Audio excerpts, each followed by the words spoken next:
안녕하십니까. 오늘은 설날 다음 날이네요. 물론 녹화하는 날은 그날이 아니긴 합니다.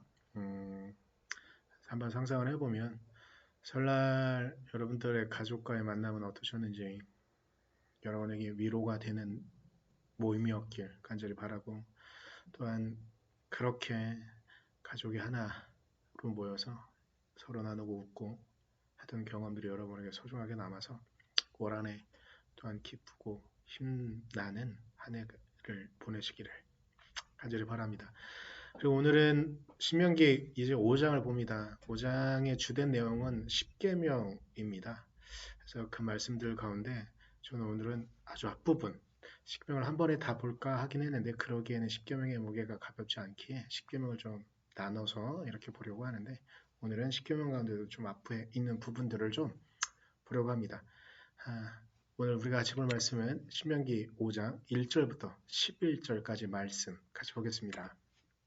모세가 온 이스라엘을 불러 모으고 그들에게 말하였다. 이스라엘 자손 여러분, 내가 오늘 당신들에게 말하는 규례와 법도를 귀담아 듣고 그것을 익히고 지키십시오. 주 우리의 하나님은 호렙산에서 우리와 언약을 세우셨습니다. 주님께서 이 언약을 우리 조상과 세우신 것이 아니라 오늘 여기 살아있는 우리 모두와 세우신 것입니다. 주님께서는 그 산불 가운데서 당신들과 함께 서로 얼굴을 마주보고 말씀하셨습니다. 그때 당신들이 그 불을 무서워하여 산에 올라가지 못하였으므로 내가 주님과 당신들 사이에 서서 주님의 말씀을 당신들에게 전하여 주었습니다. 주님께서 말씀하셨습니다. 나는 너희를 이집트 땅 종살이하던 집에서 이끌어낸 주 너희의 하나님이다. 너희는 내 앞에서 다른 신들을 섬기지 못한다. 너희는 너희가 섬기려고 위로 하늘에 있는 것이나 아래로 땅에 있는 것이나 땅 아래 물속에 있는 어떤 것이든지 그 모양을 본떠서 우상을 만들지 못한다. 너희는 그것들에게 절하거나 그것들을 섬기지 못한다. 나, 주 너희 하나님은 질투하는 하나님이다. 나를 미워하는 사람에게는 그 죄값으로 본인뿐만 아니라 3, 4대 자손에게까지 벌을 내린다.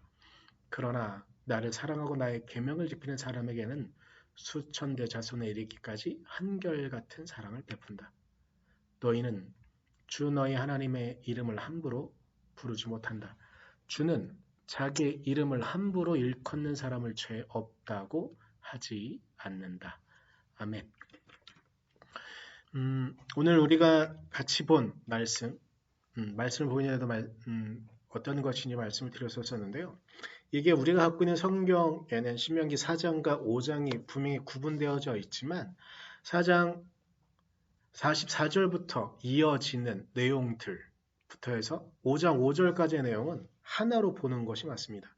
십계명 그리고 십계명 이후에는 계명들에 대한 이야기들이 나오는데 그 부분들의 서론으로 보는 것이 맞습니다. 하지만 일단 구분이 되어져 있으니까 오늘 말씀을 좀 보고 했으면 좋겠습니다.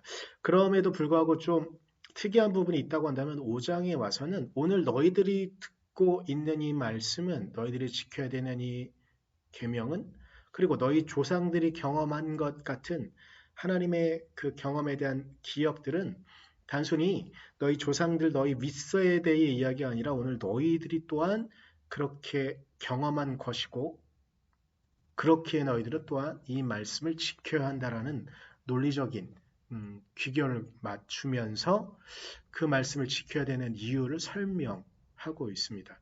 그러면서 그 하나님은 어떤 하나님이셨느냐? 그분은 당신의 정체를 우리에게 드러내신 분이시다. 이전까지 하나님을 부르던 이름이 엘로힘이었다면 혹은 어떻게 말할 수가 없어서 그냥 어떤 힘 있는 분, 위대한 분 이렇게 불려졌다고 한다면 제가 이게 신명기 하면서 두 번째 넘버로는 12번 샵 012에 이야기한 것이긴 한데 엘로힘으로 그래서 그냥 여러 신들 중에 한 위대한 하나님으로 명명되어졌고 느껴졌던 그 하나님이 모세에게 나타나서 구체적으로 야훼의 하나님으로 나타나는 것처럼 그런 하나님은 단순히 모세만 그리고 첫 세대의 출애굽 이후에 1세대의 사람들만 경험한 것이 아니라 오늘 너희들도 동일하게 경험하는 하나님이다.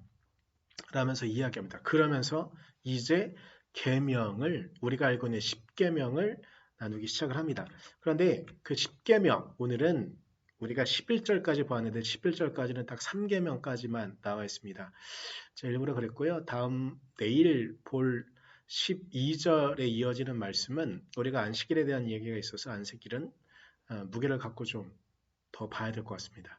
왜 그렇게 10계명의 1계명부터 3계명까지 봤는지는 말씀을 보면서 보도록 하겠습니다.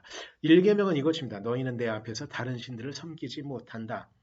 이 부분 저희가 신명기를 계속 보면서 넘버링으로는 샵 012에서도 하나님은 어떤 분인가에 대한 이야기를 했습니다.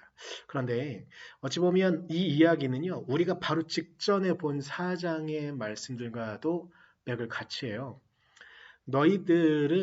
내가 너희들 앞에 나의 정체를 소리로 드러냈는데 그렇게 경험한 너희들의 다른 신을 섬기는 건 말이 되지 않는다. 라는 이야기를 하고 있는 거죠. 어찌 보면 우리가 앞에 본 이야기들 4장 혹은 그 이전에 했던 이야기들을 이 말씀들을 보면서 복습한다고 생각하셔도 될 것 같습니다. 그래서 다시 한번 말씀을 드리면 하나님은 소리 가운데 이스라엘 백성들에게 1세대의 출애굽 이후에 1세대 사람들에게 그러나 오늘 본문의 내용은 구체적으로 단순히 너희 윗세대만이 아니라 너희들도 동일하게 그렇게 경험을 한 사람들이다 라고 이야기를 하고 있습니다. 그래서 소리를 들었어요. 근데 이 계명이 뭡니까? 이 계명은 8절에 나와 있는데요. 너희가 위로 하늘에 있는 것이나 아래로 땅에 있는 것이나 땅 아래 물 속에 있는 어떤 것이든지 그 모양을 본떠서 우상을 만들지 못한다라고 이야기하고 있습니다.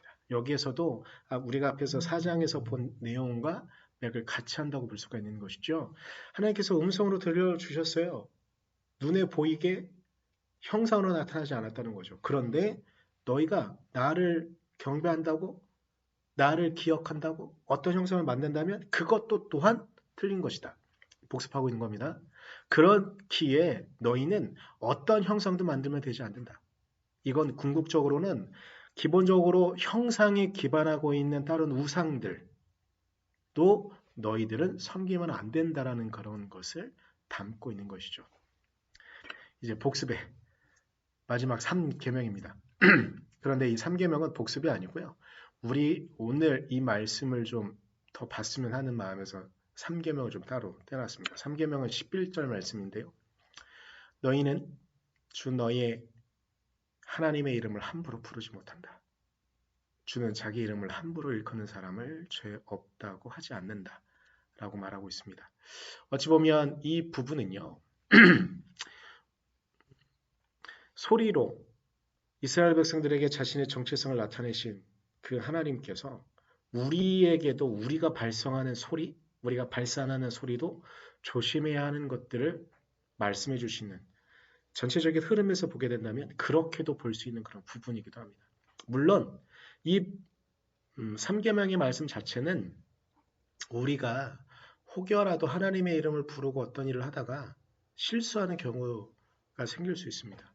단적인 예로 얼마 전에 정말 유명한 목사 한 분이 하나님의 이름을 함부로 불러놓고 쉽게 일반 사람들에게도 잘 하지 않는 말을 하나님의 이름을 불러놓고 했다가 교계에서도 그리고 사회에서도 큰 이슈가 됐던 적이 있는 것처럼 그런 실수를 범하지 않기 위해서도 우리가 함부로 하나님의 이름을 부르면 안 된다라는 근본적인 내용을 갖고 있습니다. 그런데 우리가 거기에서 좀 더 연결시켜서 생각을 해보면 우리가 뱉어내는 말들이 종종 자주 문제를 일으킬 때가 있음을 우리는 아마 경험적으로 알게 될 겁니다.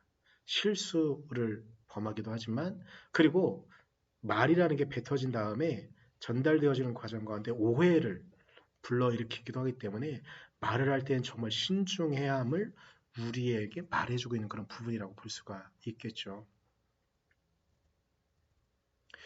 그런데 이렇게 하는 이들은 어떻게 되느냐? 10절의 이야기는 이렇게 너희들이 이 말씀을 지켜 행하면 너희 이후에 수천 대에 이르기까지 하나님의 한결같은 사랑을 누릴 것이다 라고 말하고 있습니다. 우리가 주의 말씀을 따르는 이유는 우리가 여기서도 이제 이 문장에서 잘 생각해야 되는 것 중에 하나는 우리가 바라기는 하나님의 말씀을 잘 받아 누리면요. 한결같은 축복을 바라실지 모르겠습니다. 그런데 오늘 우리가 읽은 본문에서 말하고 있는 것은 특별히 10절에서는 우리가 누릴 것은 하나님의 한결같은 사랑이다 라는 것이죠. 어찌 보면 세상이 보는 그 시야 안에 있는 축복을 누리는 게 정말 큰 하나님의 은혜가 아니라 하나님의 사랑 안에 우리가 있어서 그 하나님의 위로를 경험하기도 하고 우리의 아픔 가운데 같이 울어주신 하나님의 눈물이 경험되어지기도 하고 때로는 우리의 기도 가운데 우리의 그 한숨 소리를 그 한탄을 들어주시는 하나님 그것이 더 큰 은혜는 아닐까. 그렇기에 우리가 앞에서 사장의 이야기를 좀 보면서 여러분 어떤 생각이 드시는지 모르겠는데요. 저는 신명기를 차근차근 보면 볼수록 어떤 생각이 드냐면 이건 물론 저의 아주 개인적인 감정일 수도 있고 저의 개인적인 느낌일 수도 있긴 하지만 토라가 총 5권입니다. 그 중에 신명기 마지막 권을 보고 앞에 4권은 어찌 보면 조금은 강압적으로 내가 이렇게 너를 구원했으니 너는 무조건 따라야 돼. 이런 설명을 하고 있다고 한다면 설명도 아니고 그냥 명령이죠. 근데 신명기는 특별히 4장에서는 내가 소리 가운데 너네 나타났잖아. 그런데 너네 왜 자꾸 형상을 쫓아?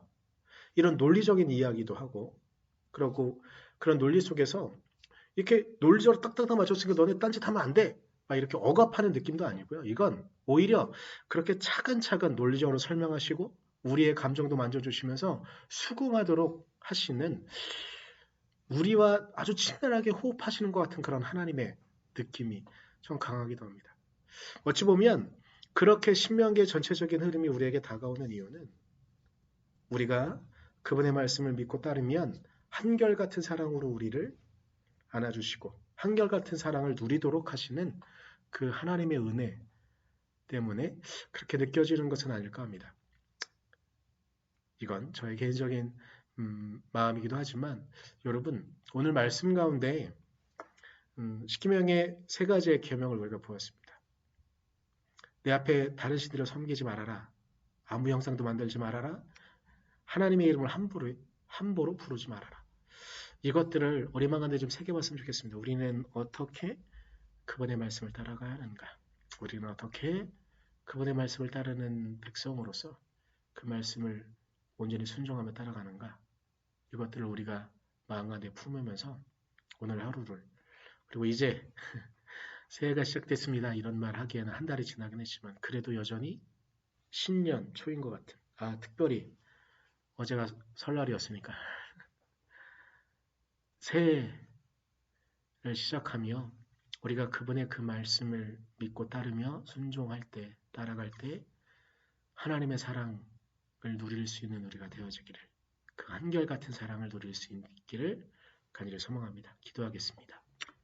주님, 우리가 주님의 말씀을 따라 주님의 은혜를 따라 나아가게 하시고 우리를 지키시는 하나님, 우리를 도우시는 하나님의 은혜로 그 우리를 품어주시는 그 한결같은 사랑으로 우리가 나아갈 수 있도록 우리를 지키시고 우리의 마음, 우리의 삶, 우리의 모든 것 당신의 은혜 안에 당신께서 부어주시는 한결같은 사랑 안에 그 사랑을 누리며 그 사랑 안에서 이 땅을 살아갈 수 있도록 우리를 지키시고 이끌어 주시옵소서.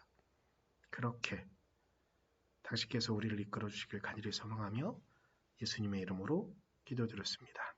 아멘.